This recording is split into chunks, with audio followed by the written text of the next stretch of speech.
पत्नी जो है ये सुनीति है। सुनीति हम उसे कहते हैं जिसकी सुंदर नीति हो और जो घर परिवार में नीति चाहती हो।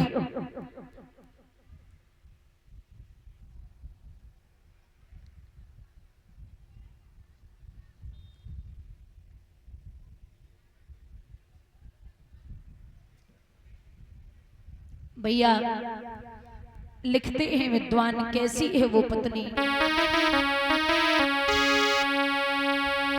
कि जब पति अधर्म को जाए तो पत्नी उसे बचाए,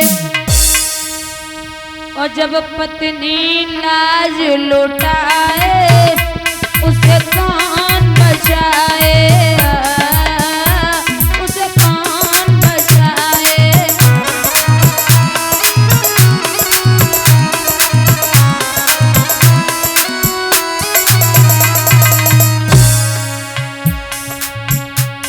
जब पति अधर्म को जाए तो पत्नी उसे बचाए, जब पत्नी लाज लुटाए उसे कौन बचाए।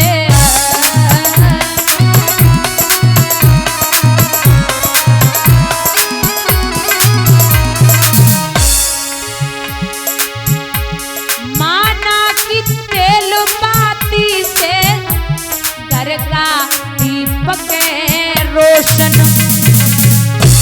घर में एक छोटा बच्चा घर का करता है प्रमोशन।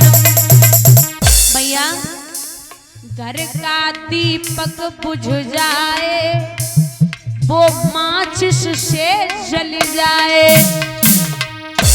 लेकिन गुरुकुल का दिया बुझ जाए उसे कौन जलाए। उसे कौन जलाए।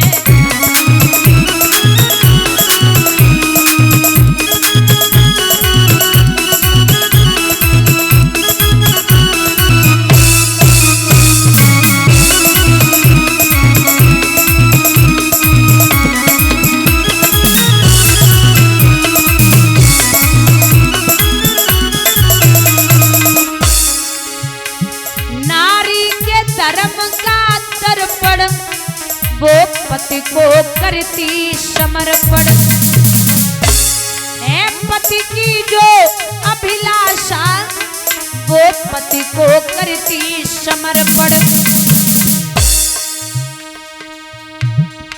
एक कपड़े में दाग लग जाए वो साबुन से छूट जाए। भैया गुरुकुल में दाग लग जाए उसे कौन छुड़ाए। उसे कौन छुड़ाए।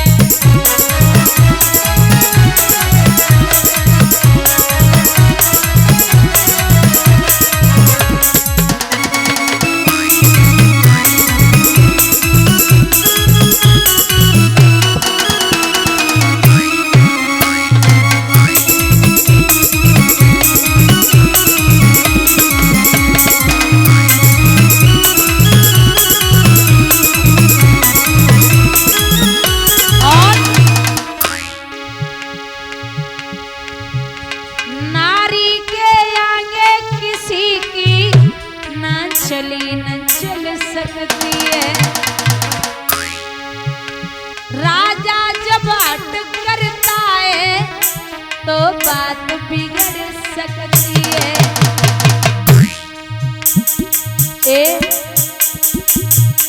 भैया से पेन छूट जाए तो काना फिर मिलाए, लेकिन जब माधवई बिछुड़ाए फिर कौन मिलाए।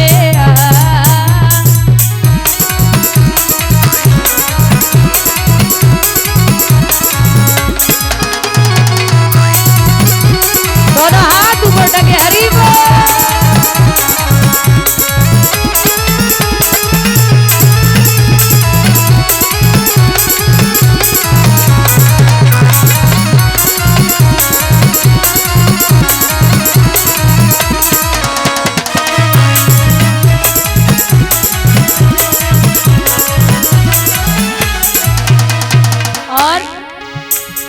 इज्जत से जीना सीखो, इज्जत से मरना सीखो। भारत के प्यारे वीरों, भारत पे मरना सीखो। जो ठोकर से गिर जाए उसे कोई न कोई उठाए, जो नजरों से गिर जाए उसे कौन उठाए, उसे कौन उठाए।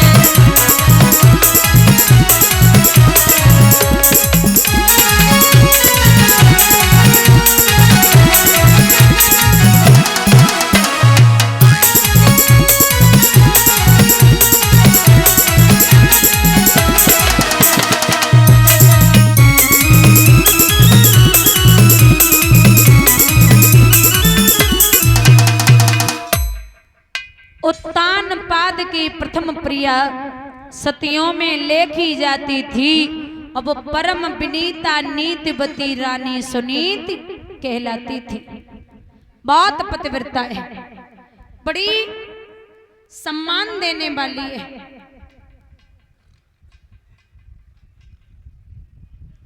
इतनी अच्छी है महाराज, सबको स्नेह से रखना, प्रेम से बोलना, सबका आदर करना। अच्छा एक बात बताओ माताओ, खीर बनानी आती है? खीर, हाँ, क्या क्या पड़ता है? सबका हिंगोली पत्ती का,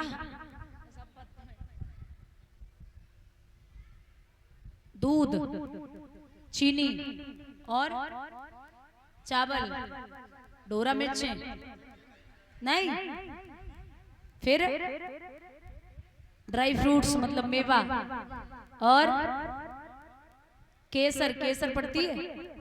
केसर पड़ती है? अरे पड़ते हैं, कैसी बातें कर रहे हो? नहीं पड़ती है, सच में पड़ती है। हाँ मतलब कोई कोई डालता, नहीं डालते। केसर पड़ती है। इलायची जो तो सस्ती आती है तो पड़ती है। और कुछ रह गया हो बाकी, सोच लो। हैं? बन गई खीर? बन गई? खीर में एक चीज और पड़ती है, पता है क्या? नींबू। नींबू खीर खाइए? पीछे दादा किसी ने खाई हो? कबू खाइए? नहीं? पक्का? सोच लो कभी खाई हो? नहीं खाई? हमने नहीं खाई, क्योंकि अगर खीर में नींबू डालोगे तो खीर फट जाएगी। ऐसे ही प्रेम रूपी चावल, श्रद्धा रूपी चीनी, लगाव रूपी दूध, व्यवहार रूपी मेवा और सब कुछ जीवन को, अपने जीवन को खीर की भांति बना लो।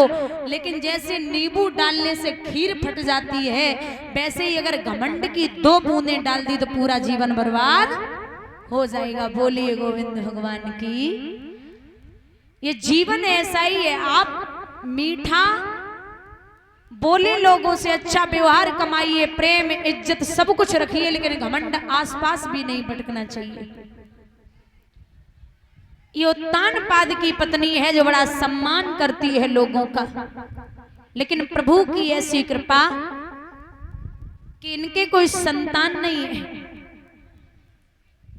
इनके कोई संतान नहीं है। तो विचार करती है मैया कि महाराज मैं ये नहीं कहती कि घर में बेटा हो जाए, बिटिया हो जाए, कि किसी संत के अगर आप पैर छुएं, आज भी किसी संत या बुजुर्ग के पैर छुएंगे तो वो ये कभी नहीं कहते कि पुत्री देवो भव, यही कहते कि पुत्र देवो भव, बेटा हो जाए। लेकिन एक बात बताइए, ऐसे ही लोग सोचने लगे, काऊ के 4 बेटा, काऊ के 3, काऊ के 2, काऊ के 1, और ऐसे ही सब सोचने लगे कि बेटे ही बेटे हो जाए तो फिर बेटियां नहीं होंगी तो फिर बच्चन की शादी कहां से करोगे? क्योंकि चाची, भाभी, बुआ, दादी, मौसी, ये सब रिश्ते बेटियां ही बनाती हैं, ये रिश्ते कहां से बनाओगे? और भगवानों बड़े विलक्षण हैं, काऊ के घर में 10-15 इकट्ठे देते तो सवेरे ढींद देती, संजाल इकट्ठे करती है। और हमने तो कछु ऐसी देखी जो खुद की लिपस्टिक 4 दिना की न छुटे लला की मोमबत्ती कबू न बुझे। सच में वो उनको भान ही नहीं है कि औलाद कहाँ क्या कर रही है मेरी। तो भगवान की कृपा है